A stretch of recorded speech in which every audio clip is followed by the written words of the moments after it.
আপুনি জানেনে আপোনাৰ লিভাৰটো নীৰৱে নষ্ট হৈ থাকিব পাৰে আৰু আপুনি একো অনুভৱো নকৰিব পাৰে। আটাইতকৈ ভয় লগা বিষয়টো হৈছে যে লিভাৰ বা ফেটি লিভাৰ হ'লে ই প্ৰথমে একো লক্ষণ নেদেখুৱায়। সেয়েহে আমাৰ ভাষাত আমি এইটোক কওঁ যে এটা ডেডলি ডিজিজ বা চাইলেণ্ট কিলাৰ ডিজিজ বুলি আমি কওঁ।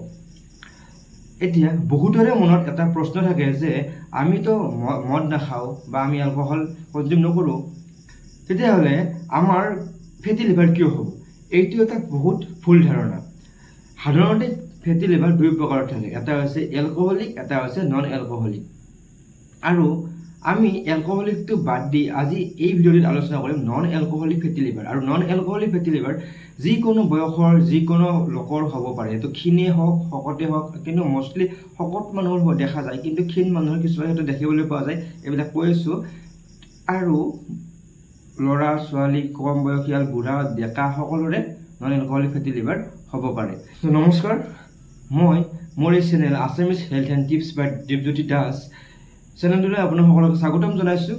আৰু এই ভিডিঅ'টোত আমি আলোচনা কৰিম যে ফেটি লিভাৰ কি, ফেটি লিভাৰ মানুহৰ কিয় হয়, ফেটি লিভাৰ নহ'বলৈ আপোনালোকে কি কৰিব, আৰু যদি আপোনালোকৰ ফেটি লিভাৰ হৈছে তেতিয়াহ'লে এই ফেটি লিভাৰটোৰ পৰা আপোনালোকে কম সময়ৰ ভিতৰত কেনেকৈ ফেটি লিভাৰটো বা লিভাৰ ফেটটো কেনেকৈ ৰিভাৰ্চ কৰিব বা নোহোৱা কেনেকৈ কৰিব। আৰু এই ভিডিঅ'টো শেষৰ পিনে মই আপোনালোকক 5টা এনেকুৱা টিপছ দিম যাৰ পৰা আপোনালোকে গোটেই জীৱনটো ফেটি লিভাৰ নোহোৱাকৈ আপোনাৰ লিভাৰটোক ৰাখিব পাৰিব। গতিকে এই ভিডিঅ'টোত আমি আলোচনা কৰিম একদম সহজ সৰল ভাষাত অসমীয়াত ফেটি লিভাৰ। আপোনালোকে যাৰ পৰা শেষলৈকে সকলোখিনি কথা লিভাৰৰ বিষয়ে গম পাই যাব সেই ভিডিঅ'টো শেষলৈকে চাব আৰু স্কিপ নকৰাকৈ চাব, তেতিয়া সম্পূৰ্ণৰূপে আপোনালোকে বুজি পাব। গতিকে বলক ভিডিঅ'টি দেৰি নকৰাকৈ আৰম্ভ কৰোঁ। ফেটি লিভাৰ মানে কি? এই ফেটি লিভাৰ এই ৱাৰ্ডটোতে ইয়াৰ মিনিংটো লুকাই আছে। ফেটি লিভাৰ, আমাৰ লিভাৰটো হৈছে শৰীৰৰ সকলোতকৈ এটা ডাঙৰ অংগ। এটা অংগ, সেই অংগৰ ভিতৰত কি থাকে? কোষ থাকে বা চেল থাকে। আৰু লিভাৰৰ যিটো কোষ সেইটোৰ নাম হৈছে হেপাটোচাইট। এতিয়া লিভাৰৰ আমাৰ শৰীৰত বহুত ফাংচন আছে, বহুত কাম, সকলোতকৈ বেছি কাম বুলি ক'লেও ভুল নহ'ব। এতিয়া সেই হেপাটোচাইটবিলাকত যেতিয়া ফেট বা চৰ্বি জমা হ'ব তেতিয়া আমি সেইটোক ক'ম ফেটি লিভাৰ ডিজিজ। বা যিহেতু লিভাৰৰ চেলত বা লিভাৰৰ কোষত ফেটটো জমা হৈ লিভাৰক ক্ষতি কৰিছে, তেতিয়া আমি সেই বস্তুটোক কওঁ যে সেইটো লিভাৰটো ফেটি লিভাৰ হৈছে বা আমাৰ শৰীৰটোৰ ফেটি লিভাৰত ভুগিছে। এতিয়া ফেটি লিভাৰ মানুহৰ কিয় হয়? ফেটি লিভাৰ হোৱাৰ বহুতটা কাৰণ থাকে। তাৰ ভিতৰত আমি যিহেতু আজি নন এলকহলিক মদৰ বাহিৰে ফেটি লিভাৰ হোৱা কাৰণবিলাক যদি আমি চাবলৈ যাওঁ, প্ৰথমতে হৈছে অবেচিটি মানে হৈছে আপোনালোকৰ শকত। যিটো আমি হস্পিটেলত কওঁ যে এই মানুহটো বহুত শকত, এই ল'ৰাটো বহুত শকত, তাৰ ওজনটো বেছি আছে। অবেচিটি মানে হৈছে কি? আপোনালোকৰ শৰীৰৰ যিটো ৱেইট, আপোনালোকৰ যদি যিমান ৱেইট থাকিব লাগে বা ওজন থাকিব লাগে হাইট অনুযায়ী যদি বেছি আছে, সেইটোকে আমি ক'ম অবেচিটি। অবেচিটিৰ ফৰ্মুলাটো, অবেচিটি কেনেকৈ উলিয়াই বা বডি মাছ ইণ্ডেক্স কেনেকৈ উলিয়াই, আৰু সেই ৰেঞ্জটো আপোনালোকৰ পিছলৈ মই ধুনীয়াকৈ কৈ আছোঁ, আপোনালোকে চাই থাকক। অবেচিটি আমি এই বিষয়ে পিছত আলোচনা কৰিম। প্ৰথমে হৈছে অবেচিটি। দ্বিতীয়টো হৈছে ডায়েবেটিছ। আজিকালিতো বহুত কমন ডিজিজ, ডায়েবেটিছৰ ওপৰতে ভিডিঅ' লৈ আহিম মই নেক্সট। ডায়েবেটিছ, তাৰপিছত আপোনাৰ ইনচুলিন ৰেজিষ্টেঞ্চটোৰ কাৰণে আপোনালোকৰ ফেটি লিভাৰ হ'ব পাৰে। কাৰণ ইনচুলিন ৰেজিষ্টেঞ্চ হোৱাৰ লগে লগে আমাৰ শৰীৰৰ যিবিলাক এডিপ'চাইট চেল থাকে, য'ত আপোনাৰ মানুহ এজন পেটুৱা হৈছে, তাৰ এডিপ'চাইটত ফেট জমা হোৱাৰ কাৰণে মানুহজন পেট ওলাই গৈছে বা মানুহজন শকত হৈ গৈছে। যেতিয়া ইনচুলিন ৰেজিষ্টেঞ্চ হ'ব, সেই এডিপ'চাইটৰ পৰা ট্ৰাইগ্লিচাৰাইড নামৰ বস্তু এটা, কেমিকেল এটা ওলাই যায় আৰু লিভাৰত জমা হ'ব আৰম্ভ কৰে। আৰু ইনচুলিন ৰেজিষ্টেঞ্চ হ'লে আপোনাৰ লিভাৰো নিজাকৈ ফেট চিনথেচিছ আৰম্ভ কৰে, তেতিয়া ফেটি লিভাৰ হোৱা আৰম্ভ হৈ যায়। সেইটো হৈছে 3 নম্বৰ কাৰণ। 4 নম্বৰ কাৰণ হৈছে হাই ব্লাড প্ৰেছাৰ। এইটো বহুত এটা কমন প্ৰব্লেম হৈ গৈছে আজিৰ সমাজত। তো হাই ব্লাড প্ৰেছাৰৰ নেক্সট ভিডিঅ' মই এটা লৈ আহিম, হাই ব্লাড প্ৰেছাৰৰ। 4 নম্বৰ হৈছে হাই ব্লাড প্ৰেছাৰ। 5 নম্বৰ হৈছে আপুনি যদি হাই কেলৰি, বহুত calorie, sugar rich, carbohydrate rich, energy rich বস্তু খায়, যেনেকৈ কিছুমান এনাৰ্জি ড্ৰিংক হওক, চুগাৰী ড্ৰিংক বা কোল্ড ড্ৰিংক, বা বহুত ফাষ্ট ফুড খায় আপোনালোকে, কেক হওক বা বহুত চুগাৰ এডেড বস্তু বেকাৰী বা কেক পেষ্ট্ৰি বা বিভিন্ন ধৰণৰ ফাষ্টফুড পিজ্জা বাৰ্গাৰ এইবিলাক ধৰণৰ যদি আপোনালোকৰ খাদ্য ডেইলি ৰুটিনত খায় বা সঘনাই খায় বা 6 নম্বৰটো হৈছে আপোনালোকৰ যদি চেডেণ্টেৰী লাইফষ্টাইল যদি আপোনালোকে বহি থকাই কাম কৰি থাকে গোটেই দিনটো 24 ঘণ্টাৰ ভিতৰত অলপ সময় আপোনালোকে ফিজিকেল এক্সাৰচাইজ নকৰে বা শৰীৰটোক অলপ মানে এক্সাৰচাইজ নিদিয়ে তেতিয়া আপোনাৰ ফেটি লিভাৰৰ চান্সটো বাঢ়ি যায় 7 নম্বৰ কাৰণ হৈছে মানুহৰ ক্ষীণ মানে হঠাৎ যদি আপোনালোকে ৱেটৰ পৰা হঠাৎ যদি স্লিম বা হঠাৎ যদি নিজৰ বডি ৱেটটো লছ কৰি দিছে তেতিয়া ফেটি লিভাৰৰ চান্সটো বাঢ়ি যায় বা এনেকুৱা 8 নম্বৰটো হৈছে এনেকুৱা কিছুমান কাৰণ যদি আপোনালোকে মুখেদি খোৱাটো কিছুমান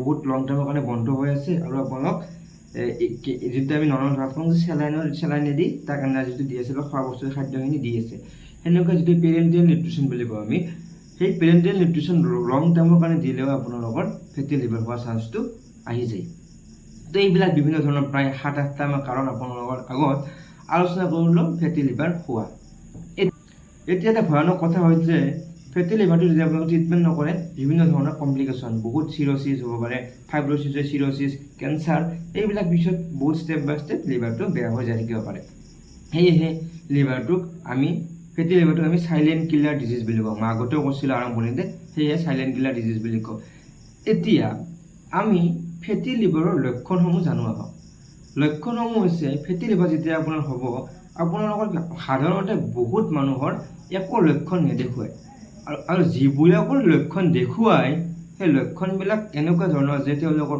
অভোক লাগে মানে ভাত খাবলৈ মন নাযায় বা ৰুচিটো কমি যায় বা ভাগৰুৱা অনুভৱ হয় দুৰ্বল বা ভাগৰুৱা অনুভৱ হয় কাম বা আমাৰ শৰীৰৰ যিটো ওপৰ ভাগ ৰাইট যিহেতু লিভাৰটো আমাৰ শৰীৰৰ এইখিনি ঠাইত থাকে এইখিনি ঠাইত আপোনালোকৰ ডায়েগ্ৰাম দেখিবলৈ পাইছে লিভাৰটো এইখিনি ঠাইত থাকে এইখিনি যে আপোনালোকৰ হেভি বা গধুৰ লাগি থাকিব কিবা এটা হেঁচা মাৰি আছে বা গধুৰ এইখিনি ঠাইত আপোনালোকৰ অনুভৱ হৈ থাকিব আৰু সাধাৰণতে আমি লিভাৰটো আমি এনেকৈ পালপেশ্যন কৰিলে ফিল নাপাওঁ যেতিয়া আপোনাৰ এনেকৈ লিভাৰটো চাব তেতিয়া লিভাৰটোৰ আপোনাৰ লোৱাৰ বৰ্ডাৰটো আপোনালোকে হাতত ফিল কৰিব যদি দাবাই দিয়ে এনেকৈ ফিল কৰিব আৰু সেনেকুৱা এটা এক্সামিনেশ্যন হয় আমাৰ তো আমি লিভাৰটো সেনেকৈ ফেটি লিভাৰ বুলি গম পোৱা যায় আৰু যদি বহুত বেছি মই ক'লোঁ চিৰ'চিছ হৈছে বা লিভাৰটো বহুত বেছি বেয়া হৈ গৈছে তেতিয়া আপোনালোকৰ জণ্ডিছ দেখা দিব পাৰে জণ্ডিছ হ'ব পাৰে পেটত পানী জমা হ'ব পাৰে ভৰি ফুলিব পাৰে পেটত পানী জমা হ'ব পাৰে আপোনাৰ কনচিয়াছনেছটো লছ হৈ যাব পাৰে কিবা কিবি আবুল টেবুল বকিব পাৰে সেইবিলাক মানে বহুত ধৰণৰ চিমটমছ পিছলৈ যেতিয়া চিৰ'চিছ হ'ব আপোনালোকৰ এইবিলাক দেখিবলৈ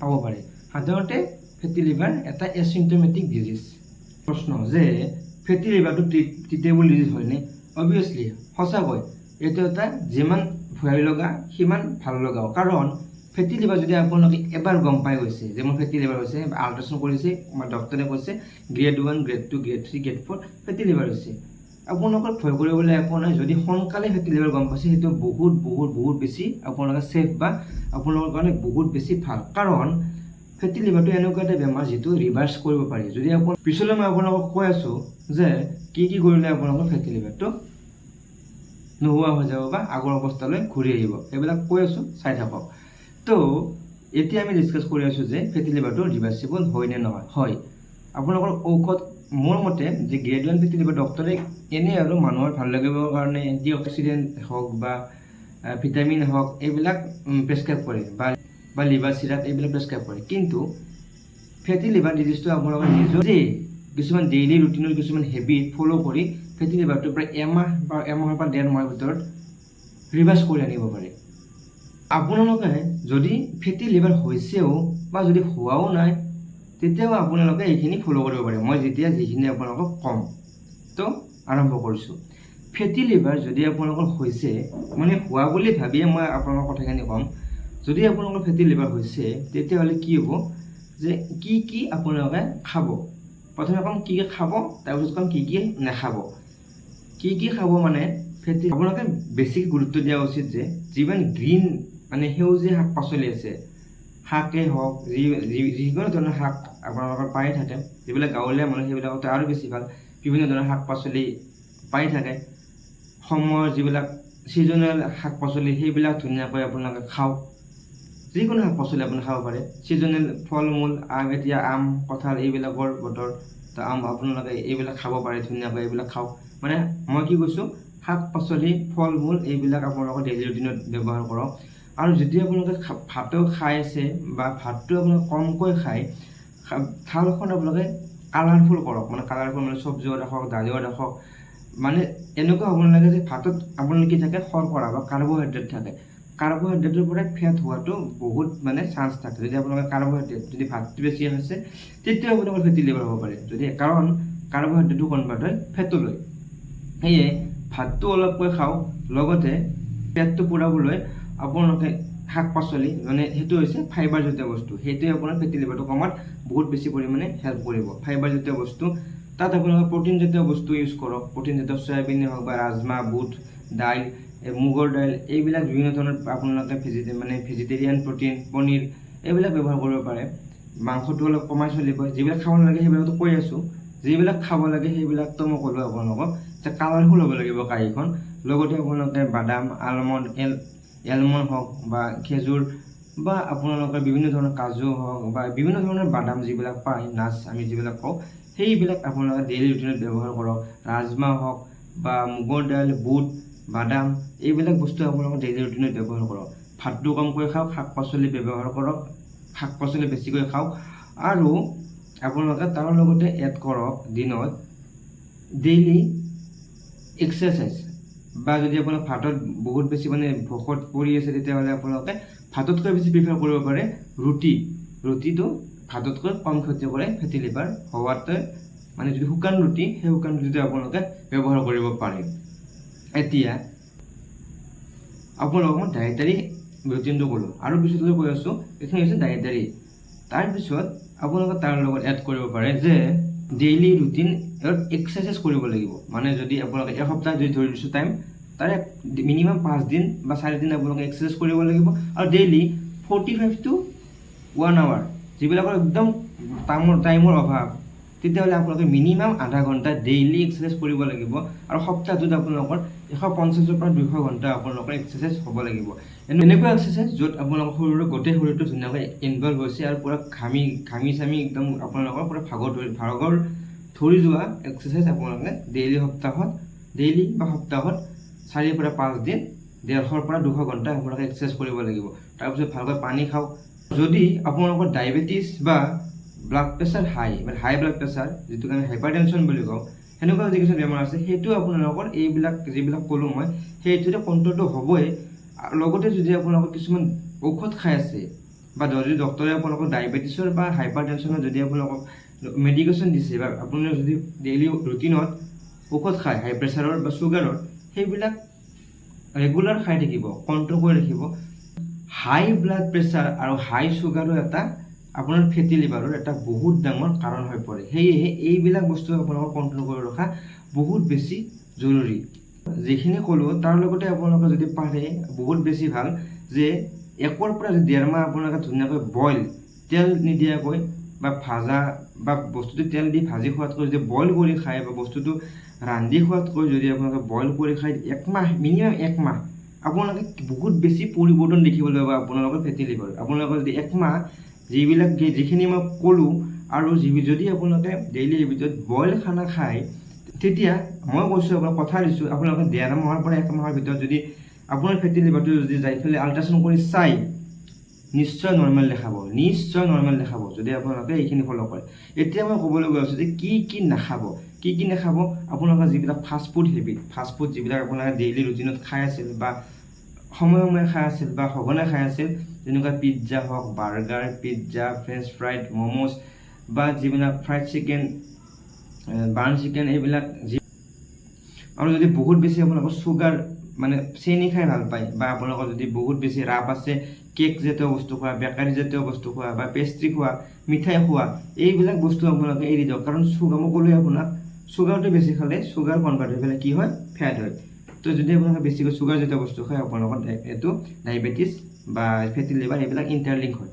তো এইবিলাক বস্তু আপোনালোকে এৰি দিয়ক, আপোনাৰ লাইফষ্টাইলৰ পৰা এইবিলাক এৰি দিয়ক। যিমান খালে আৰু এতিয়াৰ পৰা লাহে লাহে এৰি দিয়ক। আৰু যদি য়ং হয়, আপোনালোকে জিম যাব পাৰে, ডেইলি এক্সাৰচাইজ কৰিব পাৰে, ৰানিং কৰিব পাৰে, আৰু যদি আপোনালোকে বয়সীয়াল, তেতিয়াহ'লে লাহে লাহে খোজ নাকাঢ়ে, অলপ স্পীডত খোজটো কাঢ়িব পাৰে, যেতিয়া আপোনাৰ শৰীৰটো অলপ লৰচৰ হয়, বা আপোনালোকৰ ঘামটো শৰীৰৰ পৰা ওলাব আৰম্ভ কৰে, বা ভাগৰ ধৰে আপোনালোকৰ। সেইবিলাক কৰিব পাৰে, বা যিবিলাক অলপ পাৰে সেইবিলাক মানে চাইকেল চলাব পাৰে ধুনীয়াকৈ। তো এইবিলাক কৰিলে আপোনালোকৰ যি প্ৰব্লেম, ফেটি লিভাৰ প্ৰব্লেম, সেইটোৰ পৰা আপোনালোকে অতি সোনকালে পৰিত্ৰাণ পাই যাব। কোনো কথাই নাই, কোনো একদম টেনশ্যনে নাই। মানে আপোনালোকক মই কথাই দিছোঁ, আপোনালোকে আজি ভিডিঅ'টো চাই আছে ন, একমাহ পিছত যিখিনি মই ক'লোঁ এইখিনি কথা আপোনালোকে ফ'ল' কৰিব, আৰু এমাহ পিছত আহি মোক কমেণ্ট দিব যে মই ভাল পাইছোঁ। হ'ব, আপোনালোকে কমেণ্ট দিব। আৰু এতিয়া 5টা যি টিপছ মই দিম বুলি কৈছিলোঁ ডেইলি লাইফত আপোনালোকে ফ'ল' কৰিলে কেতিয়াও ফেটি লিভাৰত আপোনালোকে ফেটি লিভাৰত আক্ৰান্ত নহয়। তো সেই কি 5টা টিপছ, বলক আৰম্ভ কৰোঁ। তো 1 নম্বৰতে মেইনটেইন ৱেইট। মানে আপোনাৰ যদি অবেচিটি আছে, অবেচিটিটো কণ্ট্ৰল কৰিব লাগিব। কেনেকৈ? আপোনালোকৰ অবেচিটি আছে নে নাই মই আৰম্ভণিতে কৈছিলোঁ, সেইটো ফৰ্মুলাটো হৈছে এইটো। আপোনালোকে স্ক্ৰীনত দেখিবলৈ পাইছে বডি মাছ ইণ্ডেক্স। ইয়াত আপোনাৰ এইখন আপোনাৰ দেখিবলৈ পাইছে ফৰ্মুলাটো। এই ফৰ্মুলাত আপোনালোকে নিজৰ ৱেইটটো দিব, তাৰপিছত আপোনালোকৰ হাইটটো দিব, আৰু এনেকুৱা কেলকুলেশ্যন কৰিব। তাৰপিছত আপোনালোকে এইখন চাৰ্ট দেখিবলৈ পাইছে, এইখন চাৰ্টৰ লগত আপোনালোকৰ ভেলুটো আপোনালোকে কম্পেয়াৰ কৰি চাব। যদি আপোনালোকৰ ভেলুটো 18.5 পৰা 24.9 ভিতৰত আছে, তেতিয়াহ'লে আপোনালোকে পুৰা হেল্থি, আপোনালোকৰ ফেটি লিভাৰ হোৱাৰ চান্সটো নাই। যদি ইয়াতকৈ বেছি আছে তেতিয়াহ'লে আপোনালোকৰ এক্সাৰচাইজ বা আপোনালোকৰ ফেটি লিভাৰৰ চান্সটো অলপ বাঢ়ি যাব। সেয়েহে এইটো ফ'ল' কৰক যে আপোনালোকৰ যিটো বডি ৱেইট সেইটো কণ্ট্ৰল কৰক। দ্বিতীয়তে, আৰু বডি ৱেইট কেনেকৈ কণ্ট্ৰল হ'ব? আপোনালোকে কি কৰিব লাগিব? এক্সাৰচাইজ কৰিব লাগিব। কিমান এক্সাৰচাইজ? সপ্তাহত 150 to 200 মিনিটছ, মানে ডেইলি মিনিমাম 30 মিনিটকৈ হ'লেও সপ্তাহত 5 দিন আপোনালোকে এক্সাৰচাইজ কৰিব লাগিব, আৰু ভালকৈ এক্সাৰচাইজ কৰিব লাগিব, যাতে শৰীৰটো ভালকৈ মানে গম পায় যে হয় মই এক্সাৰচাইজ কৰিছোঁ। 3 নম্বৰতে ভাল খাদ্য। ভাল খাদ্য মানে লিভাৰ ফ্ৰেণ্ডলি ডায়েট, মানে যিবিলাক মই ক'লোঁ যে যিবিলাক চুগাৰ ৰিচ বা কাৰ্বহাইড্ৰেট ৰিচ ফুড, বা যিবিলাক আপোনালোকৰ লিভাৰৰ কাৰণে বেয়া, সেইবিলাক খাদ্য আপোনালোকে কেইদিনমানৰ কাৰণে পৰিত্ৰাণ কৰক। ডায়েটাৰী মানে খাদ্যটো আপোনালোকৰ যিবিলাক খাদ্য লিভাৰৰ কাৰণে ভাল, সেইবিলাক খাদ্য আপোনালোকে যদি আৰম্ভণিৰ পৰা চাই আছে গম পাইছে চাগে যি কৈছোঁ মই।